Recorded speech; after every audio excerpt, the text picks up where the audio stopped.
Hola, hola, hola, hola, ¿cómo están? Bueno, como decía, eh, cuando, cuando Dios tiene un objetivo, cuando Dios te marca tu vida, te marca el propósito de tu vida, realmente pase lo que pase,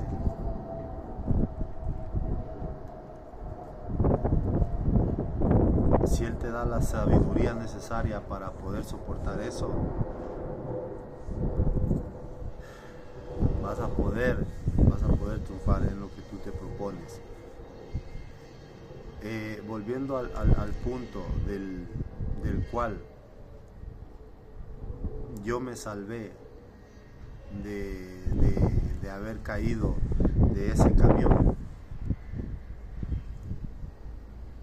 a lo poco, a lo poco que yo puedo recordar, también yo me acuerdo que yo padecía de una enfermedad, era asma. Era algo que cuando a mí me agarraba esos ataques, yo estaba más allá que acá.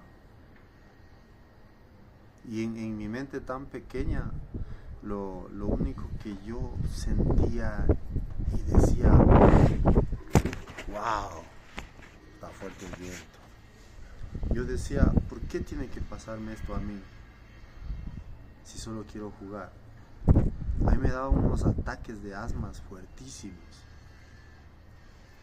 que se me cerraba el pecho y solo era un milagro. Yo me acuerdo cuando venía mi mamá y se me acercaba y me decía, tranquilo, que ya mismo pasa. Y yo era, pero bueno,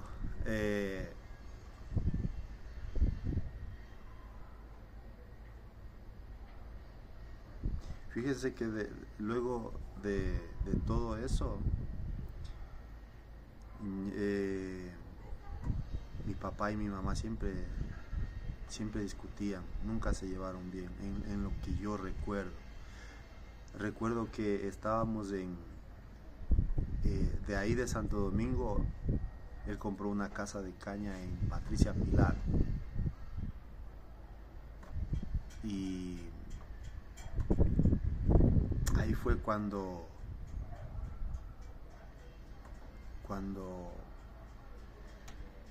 cuando yo creo que morí. Y yo estoy seguro que morí porque amaneció un día, un fin de semana bonito.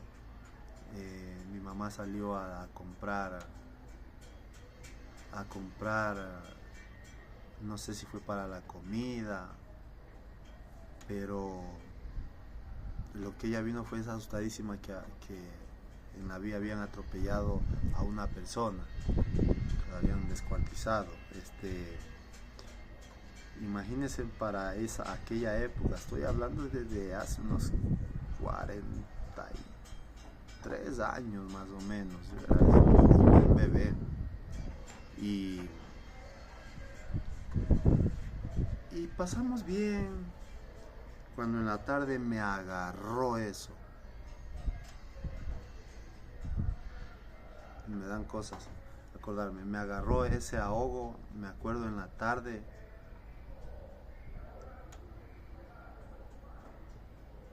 Y ya en la noche yo me acuerdo que todos estaban afuera y yo era que me ahogaba y me ahogaba. Yo creo que me morí porque en el cuarto donde yo estaba, vi unas nubes blancas.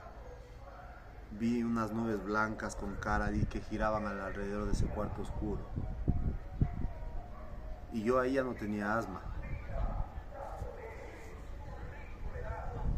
Eh, lo que tenía era pánico. Pero yo estoy seguro que mi cuerpo ya no se movía.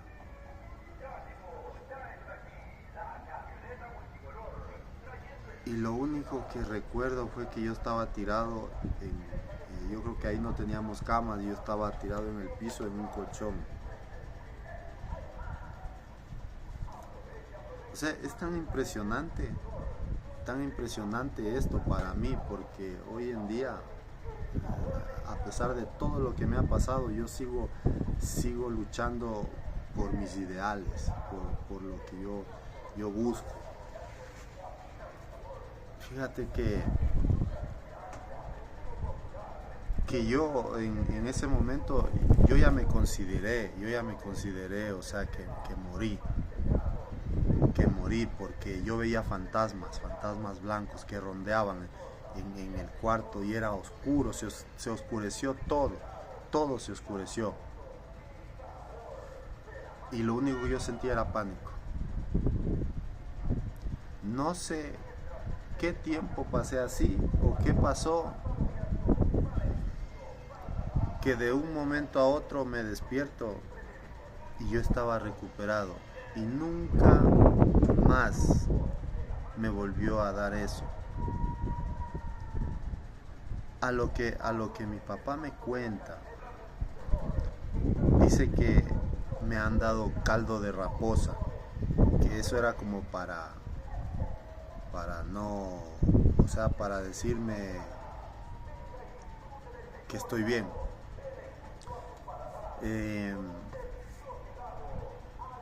También recuerdo que me habían llevado a una casa, o sea, en este caso me llevaron a una clínica, a un hospital en ese entonces. No sé si era hospital o era clínica, pero yo me acuerdo que estaba acostado en una mesa y solamente me desperté y yo veía cómo, mientras poco podía abrir los ojos, veía cómo por un callejón de paredes blancas me iban llevando.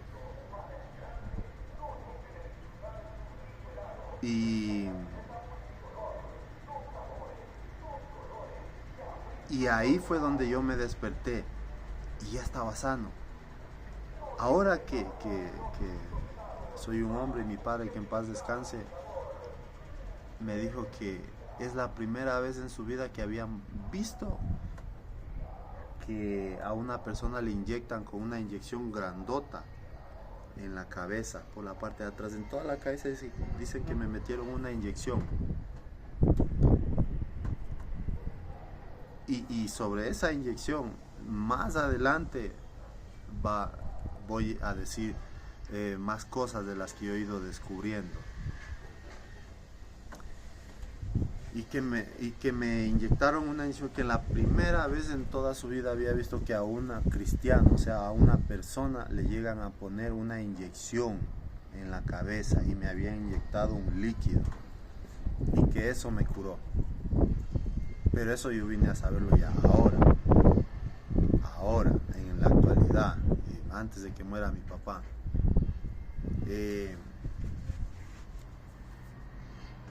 Pero relacionando esa inyección y relacionando todo lo que yo venía aconteciendo en mi vida de pequeño, yo tenía unos pensamientos diferentes.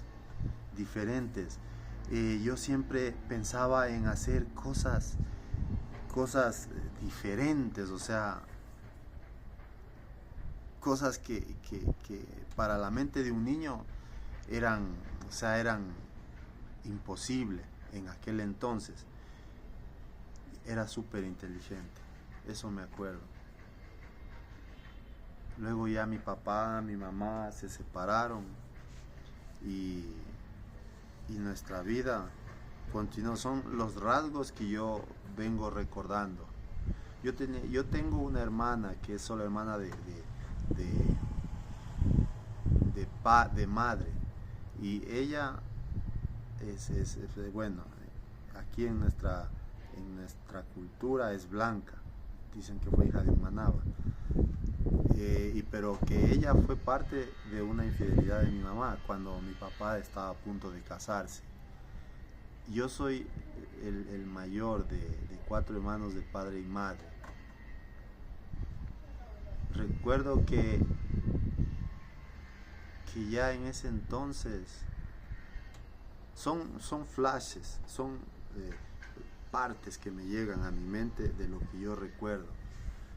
Recuerdo que en ese entonces había mi hermana Narcisa y mi hermana, no había mi hermana porque yo soy el mayor, pero ya estaba a punto de nacer la siguiente hermana. Pasó el tiempo, total, cuando yo volví a tener uso de razón, ya tenía prácticamente 4 hermanos.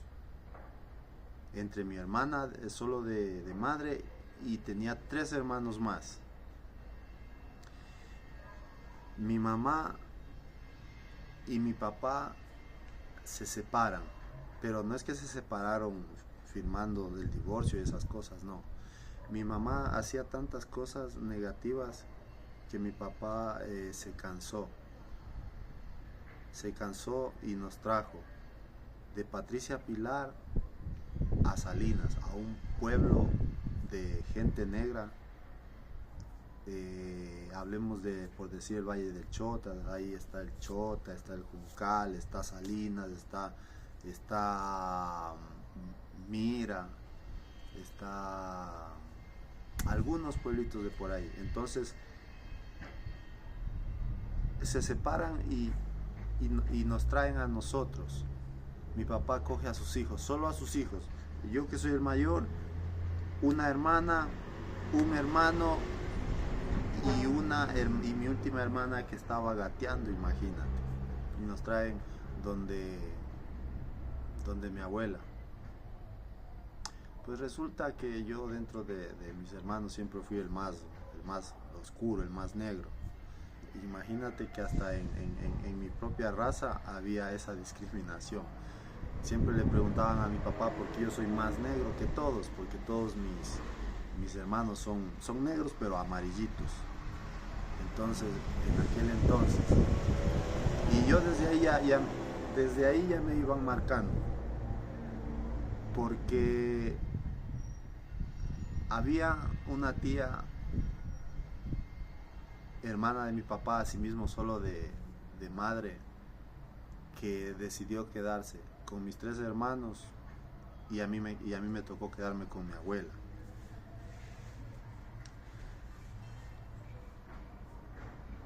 Resulta que el quedarme con mi abuela para mí fue, ¿cómo te explico? O cómo les explico. Para mí fue como una bendición y se podría decir que una maldición, porque fíjate que a esa corta edad yo tenía que salir a trabajar picando caña, tenía que ir a 4 de la mañana, tenía que salir a hacer, por decir, a dejar la leche, cosas así. Pero todo eso pasó después de un mes. Creo que yo ya estaba ahí. Llegó el marido de mi abuela, que era padrastro de mi papá, era un señor manco con el brazo, pero ese hombre a mí no me quería para nada. Pues, y ustedes saben que cuando una mujer decide darle, después de tantos fracasos, decide estar darse una oportunidad, a veces es como que todo lo que en ese entonces también, todo lo que dice el hombre era, ¿ya? Y yo siempre voy a decir esto, que Dios, cuando tiene un propósito para ti, es algo que no te lo pueden ni te lo puedes quitar, por más cosas que te pasan. Y todas esas cosas que te pasan es un mensaje para ser más fuerte. Es como cuando tú vas a comer. Dices, a ver, hoy tengo hambre, necesito comer para estar fuerte, ¿no es cierto? Si no comes te debilitas, ya. Entonces, las cosas que Dios te manda como como mensaje o como, hay una palabra, bueno, que Dios te manda como obligación de cumplir, es porque así tiene que ser. Y no, pues,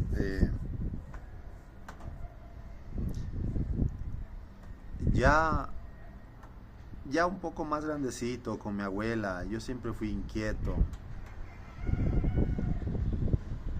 siempre fui bastante inquieto.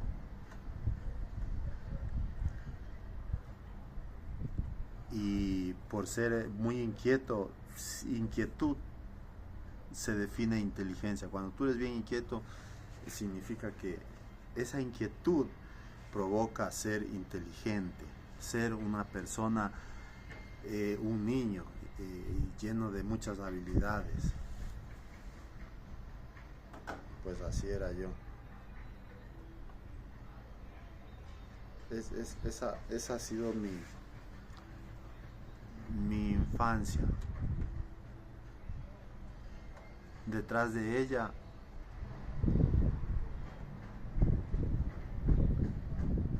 todo lo que he tenido que pasar. Claro está que cuando mi papá nos trajo acá donde mi abuela, mis hermanos se quedaron con mi tía, mi papá acogió, se volvió a regresar a la costa. Él trabajaba, yo padecía, yo sufría mucho. Don Segundo, que en paz descanse, se llamaba el marido el marido de mi abuela. Ese hombre no me podía ni ver, y si yo estaba sentado me levantaba, si yo estaba acostado me correteaba, si yo pedía algo no me podía dar, y yo era rebelde.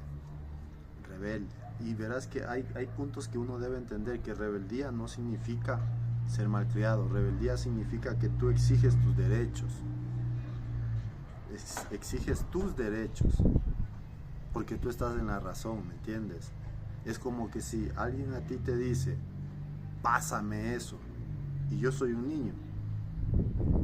Bueno, uno como niño en aquel entonces dice, bueno, te va a pasar, pero tienes que pedirme de una... Yo era así, también tienes que pedirme de una manera más sutil, o sea, como... Pero al mismo tiempo me daba a notar de que no me merecía ese respeto, porque no tenía a mi padre cerca, no tenía a mi madre cerca, y estaba con mi abuela, y eso que se me reflejaba en la casa, se me reflejaba en la calle, con mis amiguitos. Yo fui bien fuerte en ese entonces. Cuando mi papá ya decidió regresar acá, decidió venir. Fíjate que me acuerdo una anécdota, que yo era tan obstinado cuando me proponía algo, que si mi abuela tenía fruta, yo le decía, abuelita, regáleme un punto específico, regáleme una mandarina.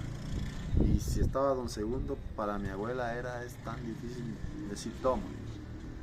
Entonces yo me agarraba andar atrás de ella. Abuelita, regáleme una mandarina. Abuelita, la cansaba tanto la cansaba, que ella cogía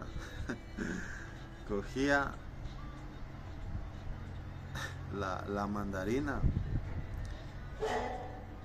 y así como beisbolista, toma negro, guaputa, y ¡pum! Yo me agachaba y esa mandarina pegaba contra la pared, se hacía añicos, y yo veía la mandarina y gritaba, ¡mi mandarina! ¡No, mi mandarina, no! Y habían días que mi abuela me bañaba y me mandaba, yo le pedía permiso, y me decía, no vendrás sucio. Yo salía con los amigos y me sentaba en un lugar del pueblo, y veía que todos jugaban. Yo no podía jugar porque de alguna manera no podía ensuciar la ropa. Y puntualizando un momento específico, que era como allá en ese entonces, si uno se pone una ropa nueva, si uno se pone una ropa nueva, es para pasar bien en la fiesta, por decir en Semana Santa, en Navidad y esas cosas. Y no, pues a mí me compran ropita nueva y me voy. A la hora regreso, suscito, me pongo a jugar con unas llantas que se le ponía agua y a empujar con palos.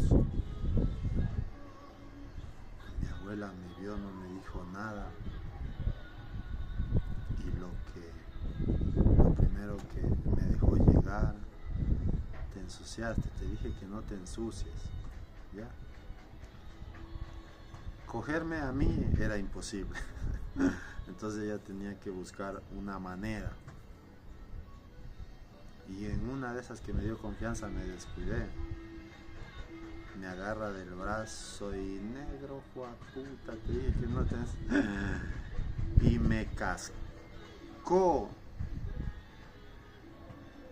Fue una lucha de dos titanes. Porque mientras ella tenía el látigo, yo cogía el látigo y le sostenía y que no me pegue.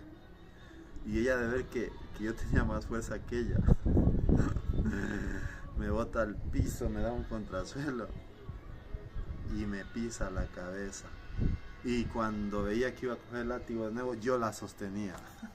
Fue una lucha bastante grande. Entonces, todo eso a mí me fue marcando, porque afuera, lo que decía mi abuela, decía el marido, que yo soy muy malcriado, me fue marcando. Los vecinos, todos me veían, en especial mi tía, la que criaba a mis otros hermanos, me veían como bicho raro. Cuando yo quería algo no me daban. Y todo eso me fue marcando hasta cuando regresó mi papá y decidió quedarse con sus hijos. Compró un terreno en sociedad con un primo que lo terminó estafando, pero resulta que él compra ese terreno, hace una casa de caña, nos ponemos a criar pollos. Ya todos mis hermanos bajaron de arriba, les sabíamos decir, pero resulta que ellos no, cuando mi papá se iba, ellos no se quedaban, porque mi papá, de ver que no conseguía trabajo, mi papá fue un hombre bien inteligente. Cuando él no conseguía trabajo en Salinas, le tocó volverse a la costa, y según él nos dejaba la comida para que estemos 3-4 días. Pero resulta que mis hermanos, apenas él se iba, ellos cogían y se iban arriba. Allá comían bien. Cuando yo iba no me daban. Les trataban bien. A veces yo iba para allá porque me hagan dormir allá, porque yo tenía mucho miedo de quedarme durmiendo en esa choza solito. Escuchaba los aullidos, escuchaba las lechuzas, escuchaba y la casa de caña. La casa era de caña, pero bueno, fuera de caña y las uniones estén así o así. Resulta que eran separadas así, y prácticamente todo se veía de adentro hacia afuera, y yo sabía ver cosas que se movían como un niño. Veía cosas que se movían. Antes de ir a vivir con mi papá, me acuerdo que mi abuelita me mandó como a las 5 de la mañana a llamarle a un primo a una casa. Yo me acuerdo clarito que vi una calavera y me puse a gritar a esa hora era más de madrugado, 5 de la mañana. Me puse a gritar: una calavera, una calavera. Y salieron todos a ver eso, y prendieron las luces y todo, porque él no salía. Y resulta que esa calavera era el medidor de luz. pero yo le veía bien clarito que era una calavera. Y volviendo al punto de que cuando mi papá ya regresó y nos cogió a nosotros y estuvimos ya viviendo juntos, mis hermanos se iban para arriba, ellos pasaban allá, yo no podía ir porque a mí no me querían. Yo me quedaba cuidando los pollos. Hubo un tiempo que de tan solo que estaba yo, las gallinas ponían los huevos. O no, mentira, miento, mi papá vino comprando huevos. Me comí como 30 huevos. Severenda golpiza que me dieron. Otra vez mi papá trajo unas como 3 libras de carne. Yo solito ahí, pues, y si es que fueron 3, si es que no fueron, yo cogí eso, cociné ahí solito, hacía un fogón, cocinaba y lo que había comía. Cuando mi papá no estaba, yo extrañaba a mi papá, extrañaba a mis hermanos. Siempre estuve solo. Siempre estuve solo. Y eso formó un carácter en mí.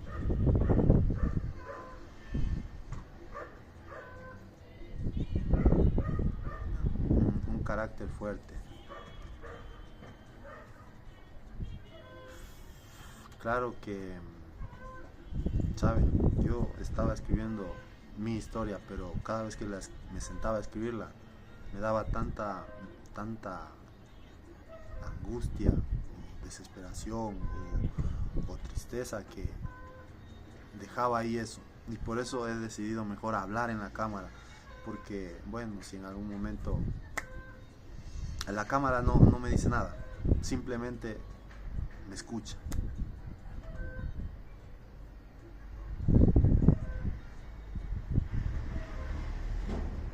Eso. Y cada vez que yo iba arriba, no me daban de comer. Hasta los trabajadores de mi tía. O sea, era como que se pasaban la voz. No, a este no le den nada. Y trátenle mal. Y si alguna vez a mí me hacían dormir arriba, me mandaban a dormir con los peones, o sea, los empleados, los que cortaban caña, cargaban, ¿me entiendes? Claro está que a mis hermanos, siempre, en especial a mi hermano, lo querían bastante. Y yo ni aún así me crecí con resentimiento, nada de eso, pero cuando mi papá venía yo le decía todo y era bueno, pues, ni modo.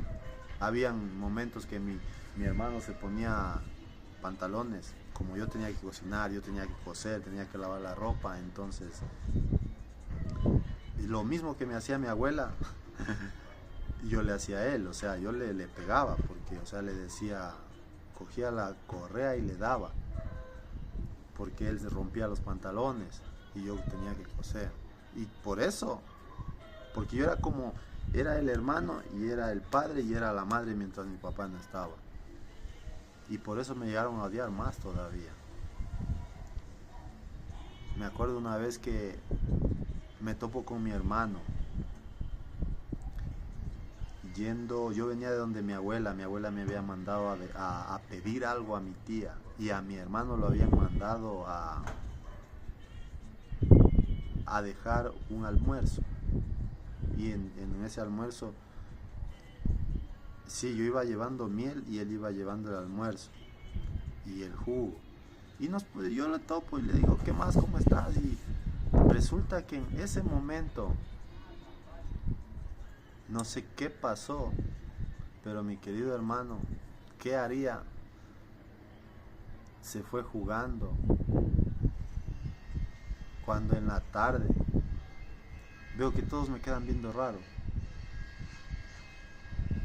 Y yo, bueno, llegué, me senté. Y la casa de mi tía era grande. Y tenía una sala grandota, donde como una de esas salas antiguas. Y hay un primo que hasta ahora le cargo bronca, pero lo respeto. Ese tipo a mí me trataban. Y ese recién era casado. Tenía creo que ya 2 hijos pequeños en ese entonces. Y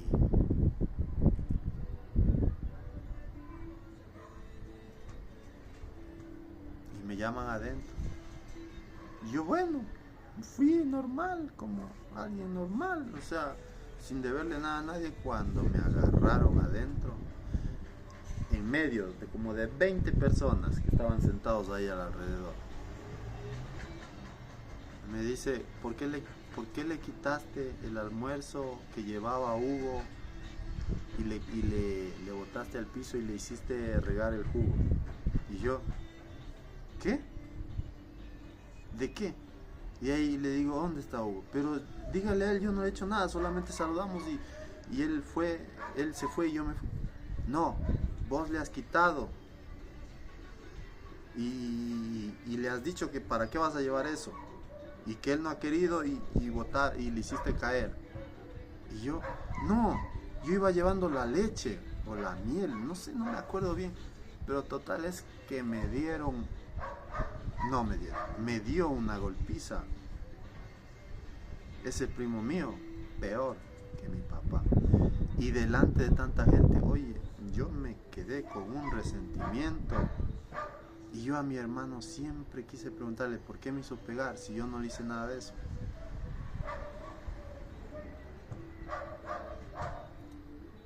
Y eso fue marcándome y fue formándome con un carácter bastante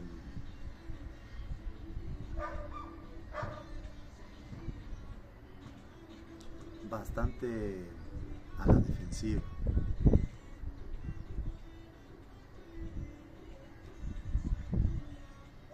Y la historia continúa. La historia continúa.